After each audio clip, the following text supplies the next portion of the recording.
अस्सलाम वालेकुम स्टूडेंट। आज हमारा कक्षा 10 का लेसन है नो शेरवान आदिल। यानी नो शेरवान आदिल वो इंसाफ के लिए मशहूर था, इसलिए उसको आदिल कहा जाता है। आदिल का मतलब होता है इंसाफ पसंद या इंसाफ करने वाला। मौलाना इस्माइल मेरठी है, वो इसके मुसन्निफ़ हैं। लिखते हैं मलूक फ़ारस यानी फ़ारस मुल्क में जमशेद फ़िरोदों एक शख्स का नाम है और दाराजा ये दूसरा शख्स है। एक तो है जमशेद फ़िरोदों और एक है दाराजा। ये दोनों हस्मत और शान और शौकत के लिए मशहूर है। किस लिए मशहूर है दोनों? हस्मत यानी इज्जत और शान और शौकत के लिए मशहूर है। कौन कौन? एक तो जमशेद फ़िरोदों और दूसरा है दाराजा है। मगर जिस ताज़ीम और मोहब्बत के साथ, ताज़ीम यानी इज्जत के साथ, मोहब्बत के साथ नौशेरवान का नाम लिया जाता है वो किसी को नसीब नहीं हुई। यानी जिस इज्जत और एहतराम के साथ में नौशेरवान का नाम लिया जाता है ना, वो और किसी को नहीं मिला है। तो नौशेरवान का नाम ताज़ीम और मोहब्बत के साथ लिया जाता है। जिस तरह से रुस्तम की शुजाअत, अब देखिए रुस्तम एक पहलवान था तो उसकी बहादुरी, कि जिस तरह रुस्तम की शुजाअत यानी रुस्तम की बहादुरी, हातिम की सखावत, हातिम एक सखी आदमी था यानी दानी था, तो उसकी सखावत मशहूर है। रुस्तम की शुजाअत मशहूर है और हातिम की सखावत मशहूर है। और कारून का बुखल का मतलब होता है कंजूसी। कारून है उसकी कंजूसी मशहूर है। शहर आफाक है यानी मशहूर है, हर जगह मशहूर है। उसी तरह नौशेरवान की अदालत, तो उसी तरह क्या मशहूर है? ये नौशेरवान की अदालत है वो बहुत ज़्यादा मशहूर है। जरबुल मिसल है यानी कहावत के रूप में बोली जाती है कि भाई अदालत हो तो नौशेरवान के जैसी, और शुजाअत हो तो रुस्तम के जैसी, और सखावत हो तो हातिम के जैसी, और बुखल कारून के जैसा। तो उसी तरह अदालत है वो किसकी मशहूर हो गई? नौशेरवान की। नौशेरवान का ज़माना ये आगाज़ इस्लाम से कुछ ही पहले का था। ये जो नौशेरवान था वो कौन से काल का था, कौन से वक्त का? इस्लाम के शुरू होने से कुछ पहले का, जिसको 1500 साल के करीब हुए हैं, लगभग 1500 साल हुए, और इस्लाम को लगभग 1450 साल। मौलवी निज़ामी, अब ये एक मौलवी है, लेखक भी है।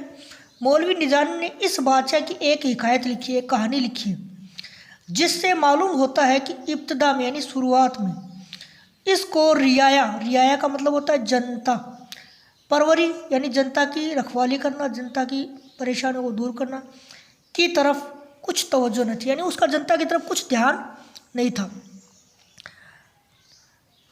और उसके मुल्क की हालत ख़राब व खस्ता हो रही थी, और उसके मुल्क की हालत वो ख़राब व खस्ता हो रही थी। वो लिखते हैं कि एक रोज़ नौशेरवान ने शिकार के पीछे घोड़ा डाला। शिकार के पीछे घोड़ा डालना यानी शिकार के पीछे दौड़ना।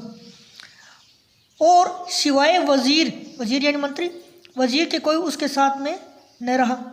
घोड़े के शिकार के पीछे घोड़े लेके दौड़ रहे थे, तो मंत्री के अलावा और कोई उसके साथ में नहीं रहा।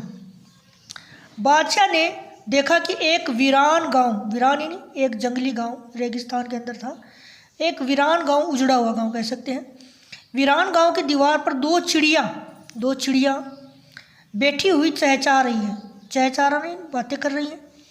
उसने वजीर से पूछा, किसने? नौशेरवान ने अपने मंत्री से पूछा कि ये क्या कहते हैं, यानी ये चिड़िया आपस में क्या बातें कर रही हैं। वजीर दाना का मतलब समझदार, वजीर दाना ने इस मौका को अपने आका की नसीहत के लिए निहायत मुनासिब पाया और कहा, तो वजीर ने सोचा कि मेरे आका को समझाने के लिए, यानी राजा को समझाने के लिए ये अच्छा मौका है। तो उसने कहा, अगर हुजूर गौर और तामुल से सुने यानी ध्यान से सुने और इबरत हासिल करे और कोई सबक हासिल करे, तो उन तायर का मतलब होता है परिंदे, पंछी, तो उन तायरों की गुफ्तगू यानी बात बयान करता हूँ। इन चिड़ियों ने आपस में अपने बच्चों की शादी की है। एक इनमें से चाहती है कि वीरान गांव मुझको दे दे। दूसरी कहती है, खुदा हमारे बादशाह के दम कदम को सलामत रखे, मैं तुझको हज़ारों वीरान गांव बख्श दूंगी, कि तू टेंशन मत ले, अगर हमारा राजा जिंदा रहा तो एक क्या मैं तुझे हज़ारों वीरान गाँव है वो दे दूंगी, यानी इस राजा के रहते हुए और भी बहुत सारे गाँव वीरान होंगे, वो भी मैं तुझे दे दूंगी। वजीर की यह नसीहत बादशाह की तबीयत पर ऐसी मुअस्सर यानी असरदार प्रभावी हुई कि उसने दाद गुस्तरी और रियाया परवरी का अज़्म मुसम्मम अपने दिल में कर लिया और उसको आखिरी उम्र तक निभाया। अज़्म मुसम्मम यानी एकदम से पक्का वादा कर लिया कि मैं आज से अपनी जनता का पूरा ख्याल है वो रखूँगा। एक हिकायत इस बादशाह की शेख शादी ने लिखी है। शेख शादी पहली किसने लिखी थी? मौलवी निज़ामी ने, और दूसरी लिखी है शेख शादी ने लिखी है। हिकायत का मतलब कहानी हो सकता है, लिखी है, जिससे ये साबित होता है कि वो अदबी अमूर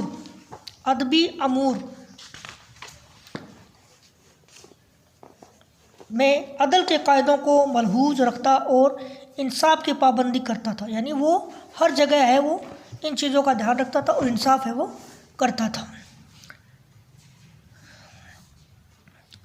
चुनांचे तो एक बार जब सैयदगाह जंग का मैदान कह सकते हैं, यहाँ पर जिनको दफनाया जाता वो जगह कह सकते हो, सैयदगाह में उसको नमक की ज़रूरत हुई, यानी जंग के मैदान में उसको नमक की ज़रूरत हुई, तो करीब के गांव में गुलाम भेजा, मगर उसको सख्त ताकीद की कि कीमत देकर लाना। यानी जब उसे जंग के मैदान में नमक की ज़रूरत हुई तो उसने अपने गुलाम को पास के गांव में भेजा कि नमक लेके आओ, लेकिन उसको सख्त ताकीद की, उसको कहा कि भाई पैसे देकर ही नमक लाना। गुलाम ने कहा कि ज़रा से नमक देने में रियाया को क्या मुसरत पहुँचेगी। बोला थोड़ा सा नमक देने में जनता को क्या नुकसान हो जाएगा। बादशाह ने कहा कि एक बुरी रस्म पड़ जाएगी। बादशाह ने क्या कहा? एक बुरी रस्म पड़ जाएगी। जो बड़े बड़े जुल्म दुनिया में हो रहे हैं वो शुरू में ऐसे ही खफीफ यानी छोटे होते हैं।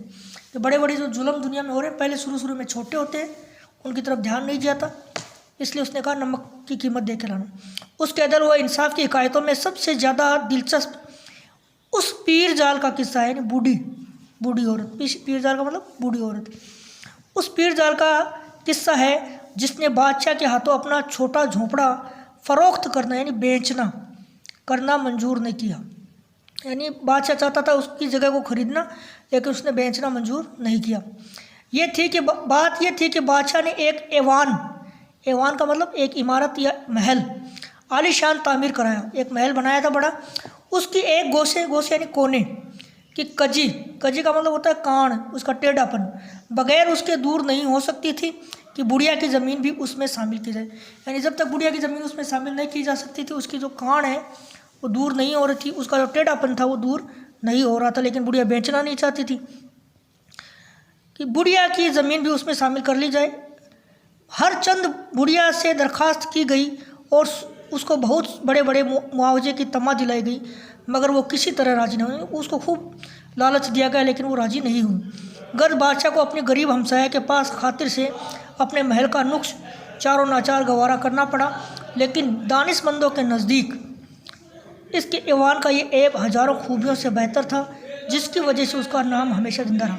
यानी बुढ़िया ने बेचा नहीं तो उसने ज़बरदस्ती ख़रीदा भी नहीं। तो ये आपका मजमून है, इसके सवाल और जवाब है वो आपको करने और चेक करवाने हैं। शुक्रिया।